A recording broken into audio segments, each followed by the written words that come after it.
बहुत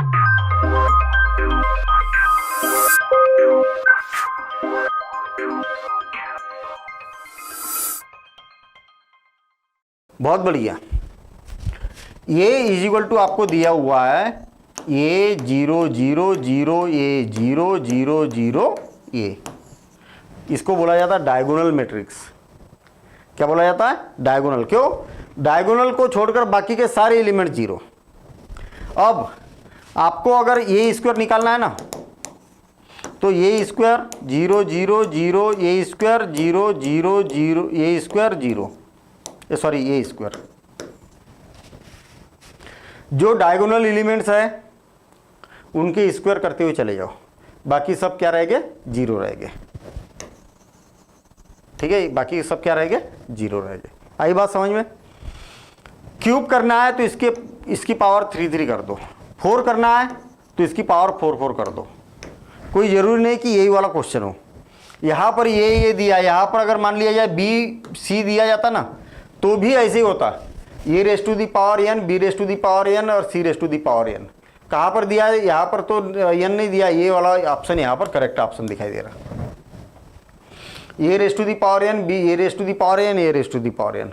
क्यों? क्योंकि ए की पावर एन हमें निकालना है। फिर से और एक बार बिल्कुल सिंपल तरीके से, जब भी आपके पास में स्क्वायर मैट्रिक्स है और यहाँ पर ऐसा है D1 D2 और D3, 0 0 0 0 0 0, A is equal to A raise to the power 5 अगर बोला ना तो दिमाग लगाना ही नहीं है। D1 raise to the power 5, 0 0 0 D raise to the power 5, D2 raise to the power 5, 0 0 0 D3 raise to the power 5। ठीक है, तो ये ऐसा हो जाएगा। जितनी भी पावर रहेगी उतनी डायगोनल की पावर। सेम यही अपर ट्रायंगुलर और लोअर ट्रायंगुलर के लिए भी एप्लीकेबल होता है। इससे पहले हमने एक क्वेश्चन किया है, ठीक है ना। यदि अपर ट्रायंगुलर मैट्रिक्स है या लोअर ट्रायंगुलर मैट्रिक्स है तब भी यही प्रॉपर्टी यहाँ पर एप्लीकेबल रहेगी। बस ये इधर 0 0 0 0 आ जाएगा। ठीक है ना। नेक्स्ट क्वेश्चन बहुत बढ़िया, ये सिंपल क्वेश्चन है भाई। ठीक है, ये -2b इज इक्वल टू 1 -2 3 और 0। और दूसरा क्या है? 2a -3b is equal to क्या है? -2 2 3 और -3। किसकी वैल्यू निकालनी है? b की वैल्यू। इसका मतलब a को एलिमिनेट करना होगा हमें। a को एलिमिनेट करना होगा मीन्स क्या करना होगा? इस इक्वेशन में मैं 2 का मल्टीप्लिकेशन कर देता हूं तो ये क्या हो जाएगा? 4 हो जाएगा। इसमें 2 का मल्टीप्लिकेशन करेंगे तो ये 2 हो जाएगा, ये 4 हो गया, हाँ ये 6 हो गया और 0 का 0 रह गया। बोथ साइड मैंने क्या किया? 2 का मल्टीप्लिकेशन कर दिया। इस इक्वेशन में से इस इक्वेशन को माइनस कर रहा हूं मैं, या तो फिर इस इक्वेशन में से इस इक्वेशन को माइनस करो। तो देखिए ये कैंसिल हो गया, इसमें से इसको माइनस करेंगे तो ये +4 हो गया, तो कितना बचेगा? b बचेगा। इसमें से इसको माइनस करेंगे तो -4 इज इक्वल टू -4, इसमें से इसको माइनस करेंगे तो 6, इसमें से इसको माइनस करेंगे तो -3 और इसमें से इसको माइनस करेंगे तो -3। ऐसा कहीं पर है क्या? -4 6 -3 -3। करेक्ट आंसर क्या है? बी है।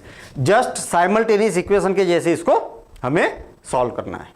ठीक, चलिए अगला क्वेश्चन।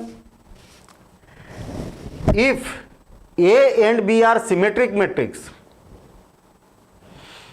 then ABA is क्या होगा?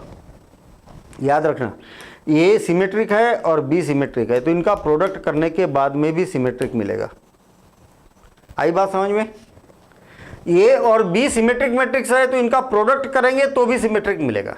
तो याद रहे कि 2 सिमेट्रिक मैट्रिक्स है और सिमेट्रिक मैट्रिक्स का प्रोडक्ट करेंगे तो सिमेट्रिक मैट्रिक्स से ही हमें मिलने वाला है। ठीक है, अच्छा सिंपल सी बात है कि जब A into B symmetric matrix मिलेगा और ये भी ऑलरेडी सिमेट्रिक मैट्रिक्स है, तो 2 सिमेट्रिक मैट्रिक्स का प्रोडक्ट अगेन सिमेट्रिक मैट्रिक्स हो जाएगा। तो क्या हो जाएगा? ये क्या हो जाएगा? Symmetric matrix. तो ये करेक्ट आंसर इसका ये होगा। Clear? Next question. Next question में क्या बोला है? बड़ा सिंपल सा क्वेश्चन है भाई। x minus Y 2x minus Y 2x plus Z और 3x प्लस डब्ल्यू और इज इक्वल टू -1 0 5 और 3। आपको ये मैट्रिक्स और ये मैट्रिक्स क्या दिया है, इक्वल गिवन है, तो इसके करस्पॉन्डिंग एलिमेंट्स भी क्या होते हैं, इक्वल हो गए। तो सिंपल सी बात है कि x minus Y is equal to क्या हो जाएगा, -1। x minus Y is equal to क्या हो जाएगा, -1। इसके equal to 2x minus Y is equal to क्या हो जाएगा, 0 हो जाएगा। यदि हम दोनों को सॉल्व करते हैं, केवल दो को ही कंपेयर किया मैंने अभी, चलिए अगला भी कंपेयर कर देता हूं मैं। इसके इक्वल टू ये हो जाएगा 2x plus Z is equal to 5 और ये क्या हो जाएगा 3x plus W is equal to 3। Compare कर दिया हमने, कंपेयरिंग बोथ दी साइड, तो करस्पॉन्डिंग एलिमेंट्स आर इक्वल। ठीक है, इसमें से इसको सब्ट्रैक्ट किया जाए तो y से y कैंसिल, तो -x इज इक्वल टू, इसमें से इसको सब्ट्रैक्ट किया जाए तो -1, तो x इज इक्वल टू क्या हो गया, 1 हो गया। x की वैल्यू 1 अगर रख दी जाए तो y की वैल्यू क्या हो जाएगी, 2 हो जाएगी। y की वैल्यू क्या हो जाएगी, 2 हो जाएगी। x की वैल्यू 1 रखी तो -2 और माइनस माइनस कैंसिल तो +2। ठीक है, x और y की वैल्यू निकल गई। x की वैल्यू मैंने 1 अगर यहाँ पर रख दी जाए तो 1, तो z इज इक्वल टू क्या हो जाएगा 1, तो 2 तो 3 हो जाएगा। और w इज इक्वल टू क्या हो जाएगा, यहाँ पर देखना है थोड़ी सी मिस्टेक है, ये क्या होना चाहिए 1 होना चाहिए, तो ये 1 हो जाएगा। ध्यान देना इधर, x की वैल्यू थोड़ा प्रिंटिंग गड़बड़ थी, यहाँ पर x प्लस w होना चाहिए, ठीक है ना। तो x की वैल्यू अगर 1 रखी जाए तो w इज इक्वल टू क्या हो जाएगा 2 हो जाएगा, यानी कि z की वैल्यू 3 और w की वैल्यू 2, यानी कि करेक्ट आंसर क्या हो जाएगा हमारा, ये z इज इक्वल टू 3 और w इज इक्वल टू 2 हो जाएगा। अब नेक्स्ट क्वेश्चन, इसमें क्या बोला गया है, a की वैल्यू इतनी और b की वैल्यू इतनी, तब a into B is equal to क्या होगा। देखिए बड़ा मजेदार क्वेश्चन है। आपको जब इसका प्रोडक्ट करना है ना, तो प्रोडक्ट करेंगे तो क्या हो जाएगा, चलिए अब करके ही देखते हैं हम। n 0 0 a n 0 0 0 n, ठीक है, ये क्या हो जाएगा 0 है यहाँ पर। चलिए, कहने का मतलब स्केलर मैट्रिक्स है हमारे पास में, और स्केलर मैट्रिक्स का जब भी किसी भी मैट्रिक्स में मल्टीप्लिकेशन करते हैं तो डायरेक्ट हम प्रॉपर्टी यूज़ करेंगे, लेकिन वास्तव में प्रॉपर्टी कैसी है उसको यहाँ पर हम डिस्कशन करना चाह रहे हैं, ठीक है ना। C2 C3, ध्यान देना इधर। थोड़ा सा सोचिए, आपकी इसका जब प्रोडक्ट आप इसमें करेंगे तो n का मल्टीप्लिकेशन इसमें होगा, बाकी का 0 0 में होगा, यानी कि प्रोडक्ट करने के बाद में n a1 आ जाएगा आपके पास। फिर फर्स्ट रो का सेकंड कॉलम में मल्टीप्लिकेशन करेंगे तो क्या हो जाएगा n a2 आ जाएगा, है ना। फर्स्ट रो का थर्ड कॉलम में मल्टीप्लिकेशन करेंगे तो क्या हो जाएगा n a3 आ जाएगा। फिर इसका प्रोडक्ट इसमें करेंगे तो n b1 आ जाएगा, n b1, और इसी प्रकार से n b2 n b3 और n c1 n c2 और n c3, ऐसा यहाँ पर आ जाएगा प्रोडक्ट करने के बाद। सब में से क्या कॉमन निकल रहा है, n कॉमन निकल रहा, तो a1 a2 a3 b1 b2 b3 c1 c2 c3, n common निकलेगा तो आपके पास में क्या मिलेगा, n डिटर्मिनेंट ऑफ b।